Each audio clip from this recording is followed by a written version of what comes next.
xëyee dañuy muslu làmmiñ ci boppam cër yépp bopp loxo tànk yépp dañuy wax làmmiñ ne ko dimbale ñu rekk nga yem fi nga war a yem ndax boo jàddee ñun dañuy jàdd te boo jubalee ñun ñu jubal ngay ñaan sa borom nag pour sa làmmiñ doo ci fakkastalu ba wax ci lu nga xamante ni bii dalay jural bàkkaar ci sa kanamu borom ëllëg boo xëyee benn yoon nga wax allahuma inni astawdiuka lisaani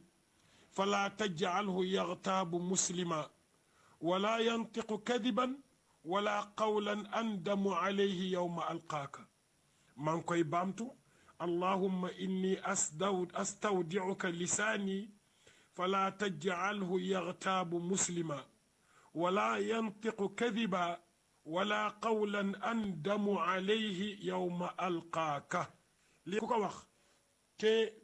am farlu ci sa làmmiñ yàlla mën na la suturaal ba doo wax lu ñu naan o wala ngay wax luy gaañ doomu aadama mbaa lu koy lor. jërëjëf oustaz ëllëg ci beneen yi yóbbal. RFM matin. RFM matin. émission bi yee waa Sénégal. RFM waxtu ganug RFM matin asalaamaaleykum Abass Fall. maaleykum salaam Georges maa ngi leen di nuyu di leen remercier ci invitation bi di nuyu mon frère aussi Ndiogou di nuyu waa Sénégal di leen ñaan ñu yendu ci jàmm. Ndiogou laa fas yéene àndal ci waxtaan wi Abass Fall yow yaay coordonnateur bu PASTEF ci Ndakaaru bokk itam ci COPIL maanaam comité de pilotage bu PASTEF bi nga génne kaso yàggut def nga fa ay bés ndax coowal Ousmane Sonko ak la ca lalu woon kaso ba métti woon nam kaso moom du neex. ma ne ko kaso moom mënul neex mais dañuy sant yàlla may nañu courage ak jom boo xam ni nekk nañ fa ci nekkin bu rafet génn ci jàmm kaso nag neexul franchement neexul mais j'ai l'habitude de dire c'est-à-dire que c'est un état d'esprit booy am boo fay dugg et moi je l'ai dit peut-être sama yaram la ñu tëjoon mais mon esprit n'était pas en prison mais alhamdulilah dund nañ ko ci jàmm génn nañu ci jàmm li ñu nekkoon nag aussi duñ ci changer dara dinañu continuer sinon même dinañ ko yokk bu fekkee dañu war a delluwaat pour la même cause mais on est prêt à mourir en prison. la leen taxoon a jóg da ngeen koy yokk lié à li ñu leen doon toppee wala. non pas lié à li ñu doon toppee parce que pour man c'est pour des raisons purement politiques lañ ñu tëjee te ñëpp xam nañ ni en Afrique surtout principalement au Sénégal fii on fait face à un régime boo xam ni ñaar la am moom la ñu utiliser la force ou la corruption àndal ak man wala noppil soo noppiwul ma jéem la xëcc corrompre la jox la xaalis nga noppi budul loolu mais je t'impose la force et je t'amène en prison donc ñun muy man muy Birame Souleye Diop li ñu yóbbu kaso peut-être que du ma am na ay détails yoo xam ne du ma ci dugg ci mu ngi ci enquête ba léegi mais buñ la ko waxee da nga naan vraiment yu ñàkk fayda. mais justement li ñu leen doon toppee mooy wàllum jéemi pexe ngeen nasaxal nguur geeg yooyu xam nañ ne am na ñeneen ñu nekk Pastef ay responsable ngeen jàpp leen kon yéen bu leen sempee jàpp leen xëy na am na lu ci am lan ngeen doon waaj dëgg-dëgg lu ngeen doon waaj ba tax ba jàpp leen. non waajuñu dara mais boo xoolee ci ginnaaw xam nga mës nañ ko wax nit ñi ne ce n'est pas lié xool leen couvre-feu bi biñ koy installé wala état d'urgence bi biñ ciy wax diggante fan ak fan la Dakar Thiès ñan lañ jàpp Birame Souleye Diop coordonnateur de Pastef Thiès, Abass Fall Pastef le coordonnateur de Pastef de Dakar. Donc dans leur tête ils se disaient que ni Pastef bopp yi Dakar la ak Thiès au-delà maintenant de Ziguinchor qui est un fief. mais am na ñeneen El Malick mi ngi fi Bassirou Diomaye ñu fi ñoom jàppuñu leen pourquoi yéen rek ñuy jàpp leen. mais justement foofu laa jëm xam nga en fait dafa am loo xam ne wax naa ko léegi ce sont des éléments yoo xam ne xëy na du mu ci dugg en profondeur moo tax ma wax leen tout à l'heure bu ma leen waxee li tax moo tax ñu ne oh jàpp nañu en fait gàcce la sax pour Sénégal da ngay ruus sax qu'on retienne des gens pour des raisons aussi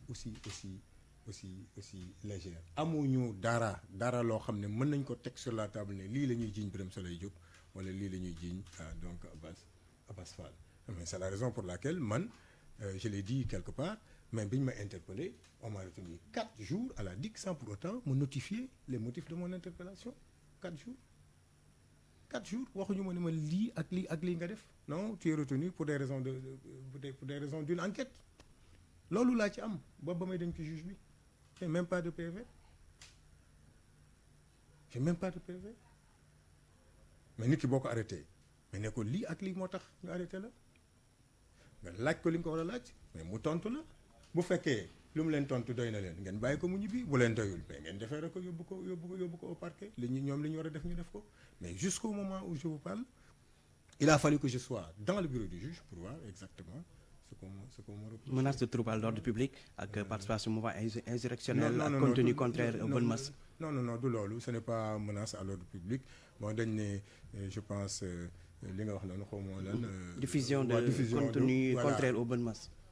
mais loolu mais bu ñu ma ko waxoon bu ñu ma posé une question au niveau de la DIC mais man ma wax leen du ma kon kenn du ma def kenn du ma yóbbu fële kenn du ma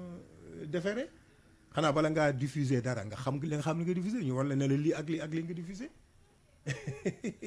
diffusion de fausses nouvelles xaw ma diffusion d'image contraire aux bonnes mœurs te ba léegi wan nañu la image boo xam ni yow diffuser nga ko jógewul ci sa portable wala amul benn image bu ñu ma won je parle fii au niveau d'une rajo ñu ngi may seetaan amul benn vidéo wala image bu ñu ma won ne moom la man Abass Fall wala ñu jàppoon ñëpp moom lañu diffusé. sa portable sax mu ngi ñu téye ba léegi. Ça fait je sais pas combien de semaines. léegi yow nga ne on est en face d'un régime bi nga xamante ne soit ñu xëcc la nga ànd ak moom wala ñu ger la. bu ñu réussirul ñu yóbbu la kaso. ndax dañ leen jéem a ger yéen. mais ci lañ dëkk. lu ñu leen proposé. ci lañ dëkk man. yow sa wàllu bopp. man ci sama bopp et le moment venu dinaa ko woon. un grand responsable de l'APR mais jëm na ma approché ba ñëw ba sama booru kër. kan ba la ñëw ko ba sama non dama leen wax turam kooku ma leen waxoon turam léegi da nga naan c'est pas possible. am na y a d'autres contacts yoo xam ne ils ont essayé de se rapprocher de nous du man kese lañ ko def nañ ko fi ñu bari mais buñ ñu xamoon duñ ko sax jéem ñun ay principe moo ñu dugal ci politique. kenn ku ci ne ci ñun da nga yor sa liggéey mu doy la sëkk nga di ci dund bu baax a baax soxla woo luy jógee feneen loo xam ne lewul donc ñooñu bu ñu demee ba ñuy approché dañuy yaakaar ni en réalité tous les Sénégalais ont un prix il y a un leader politique qui l'avait dit chaque Sénégalais a un prix ñoom ñu yaakaar ni ñoom bu ñu ñëwee ils sont dans la même dynamique que képp koo xam ni donc war nañ la mën a jënd rek ñu jënd la parce que dañu yaakaar ni politique effectivement pour loolu la politique c'est pour des prébendes. Ce n'est pas pour des principes moo tax il pense que ñëpp dañu mel ni ñoom loolu tax ñu di ko essayer mais man def nañ ko à 2 ou 3 reprises te ki ma leen di wax nii su ma leen waxoon turam fii da nga naan c'est pas possible. ñaata lañ la proposé ci wàllu xaalis dañ la bëggoon borom ñaata lañ la proposé. non xam nga en fait en réalité ce n'est pas de façon directe mais de l'argent mais il m'a proposé de venir travailler avec lui te xam nga ñooñu bu ñu lay proposé pour ngeen ñëw liggéey ak ñoom. mais loolu c'est normal. bu dee propos ne nit rek ñëwul liggéey ak man. loolu du guerre. politique moom loolu yàgg na ci moom. kaa ñu ànd moom yàgg na ci politique. c'est normal gaa yi kaa ñu ànd. gaa yi moom kaa ñu ànd moom yéen ak njóogu yéen a gën a xam ne gaa yi seen kaa ñu ànd nii rek lay àndal toujours chaque jour ngeen dégg te ñi fay dee ñëpp xam ngeen li tax ñu dem fa chaque jour ngeen gis ko yéen vous êtes des journalistes xam ngeen bu baax li xew ci réew mi mais peut-être que. dégg ngeen ma bëgg a wax loolu rek mais tey moom du ma leen wax turam mais peut-être un jour nag naa leen ko wax avec maintenant des preuves à l'appui parce que ñun au niveau de Pastef lépp lu ñu wax teguñu ko suñu bakkan c'est avec des preuves à l'appui. ngeen ne principe moo leen dugal ci wàllu politique. principe yooyu ñu gënoon xamee Pastef di xeex système bi à la lumière de ces événements gis nañ ña ngeen doon sànni xeer. di leen yekk lu mel ni xeme ngeen dem ci ñoom système bi xanaa beneen système am léegi. ñun ñoo xam ne dañ leen doon sànni xeer. waaw di leen bon jox ma ci benn exemple. Ahmed Khalifa Niass. non Ahmed Khalifa Niass ñun contraire bi kay ngay wax kay Ahmed Khalifa Niass kay moo dëkkoon ci du ñu sànni xeer. ak yéen am na Sonko li nga xamante ne yëkki na ko ci kàddu ŋañ ko dem nag jamono ji am ni mu doxaleeg moom. mais c'est tout à fait normal parce que Ahmed Khalifa Niass aussi bi affaire bi commencé dafa jël responsabilité am xëy na ànduma ak Sonko mais lii ñu ko jiiñ nii d'accorduma ci. c'est un complot et je ne suis pas d'accord qu'on arrête Sonko mais ñun nag suñu démarche aussi ñun espace politique bi du fayonte kese moo ci am c'est pas parce que man ak Ndiogou man ak yow mës nañu am problème rek que waruñu mën a toog donc fàtte li nga xam ne ay ñagas-ñagas la woon donc suñu diggante balonte ak remerciente kenn ku ci ne li nga defal sa morom dem sa yoon mais yi amul benn forme d'alliance politique boo xam ni mais am nañ ko ak Ahmed Khalifa Niass président dafa demoon effectivement pour remercier ko ci soutien am un point c'est tout il y a pas autre chose donc il ne faut pas qu'on fasse un mélange de genres yi ne waa Sonko moo waxoon lii xëy na ñu gis ko chez Georges Déthié parce que pourtant ñoom chaque jour ñu ngi doon sànnante ay xeer mais c'est pas parce que dafa dem ci Georges Déthié que forcément. kon alliance ñoom ñaar mënta am. non y a aucune forme d'alliance entre ñun ak. non bon en fait vous savez man je peux parler pour moi-même en tant que membre du COPIL amul fenn fu ñu discuter ak alliance politique ak qui que ce soit nag laa wax. nous sommes dans une démarche unitaire pour des problèmes yoo xam ni ce sont des problèmes communs aux partis politiques des problèmes liés au respect de la démocratie des problèmes liés au respect du calendrier républicain des problèmes liés à la justice ainsi de suite yooyu moo ñu boole mais il n'y a pour le moment aucune forme d'alliance politique boo xam ni prévoir nañ ko ak qui que ce soit. maintenant ba ci bu Barthélémy Dias doon wax large plateforme ci opposition bi ngir waajal xëy na li ne sunu kanam. waaw mais maintenant foofu laa jëm il y a des sensibilités yoo xam ni yàgg nañu nekk ak ñoom am nañu noo xam ne ñun ñooy xalaatandoo ensemble ñoo koy gisandoo ñooñu le moment venu mais pourquoi pas ñu ànd ak ñoom te ñooñu ñun identifié nañ leen xam nañ leen te bis bu ñu demoon bay ànd ak ñooñu sénégalais yi duñu jéppi ci côté boobu. mais justement par rapport à la question de Georges wàllum système bi. Ousmane Sonko c'est toujours def nii comme un anti-système. ñii ne ñoom ñoo yàq réew mi waa système beeg nangam ñoo tàddeel Sénégal. tey mu ñëw di ànd ak ñoom kon waroo contradiction am na ci doxalinam parce que mënoo ne anti-système nga pare ñëw di ànd ak. waa système bi di seet ak yooyu mais lan nga tuddee ànd ak ñoom. di dem di seeteeg di saafonteeg di wax ay nañ xeex ak yooyu nañ àndandoo xeex nañ àndandoo xeex mais demuñu ci Macky Sall seeti ko bi mbas bi bu mu kiiwee demuñu fa est-ce que daa tax ñu ànd ak moom Macky Sall ne nous a pas invité au palais te xam nga ni Macky Sall c'est notre pire ennemi parce que moom moo ko wax demuñu fa seeti ko toog waxtaan ak moom ci mbiru Sénégal ci mbiru mbas et pourtant on n'envisage même pas dans nos rêves mais de nous allier ak Macky Sall li ñu boole tey jii bu amoon ay membres APR sax yoo xam dañu jóge APR ñëw ci plateforme bi pour le respect des principes démocratiques pour le respect de la liberté pour le respect du calendrier républicain c'est-à-dire que ce sont des problèmes yoo xam ne ñun ñoo koy vivre ndoo ensemble même waa APR waroon na ñëw bokk ci plateforme boobu parce que c'est une plateforme boo xam ni elle n'a rien de politique en termes d'alliance c'est surtout sur des principes que la ñuy xeexe te loolu je pense que yàgg na Sénégal te bu ngeen xoolee aussi président Ousmane Sonko yàgg na wax bien avant lii que ni lan li ñuy départager ak Macky Sall du parti yi individuellement ñu dem li ñuy xeex ci réew mi nii il faut que tous les partis de l'opposition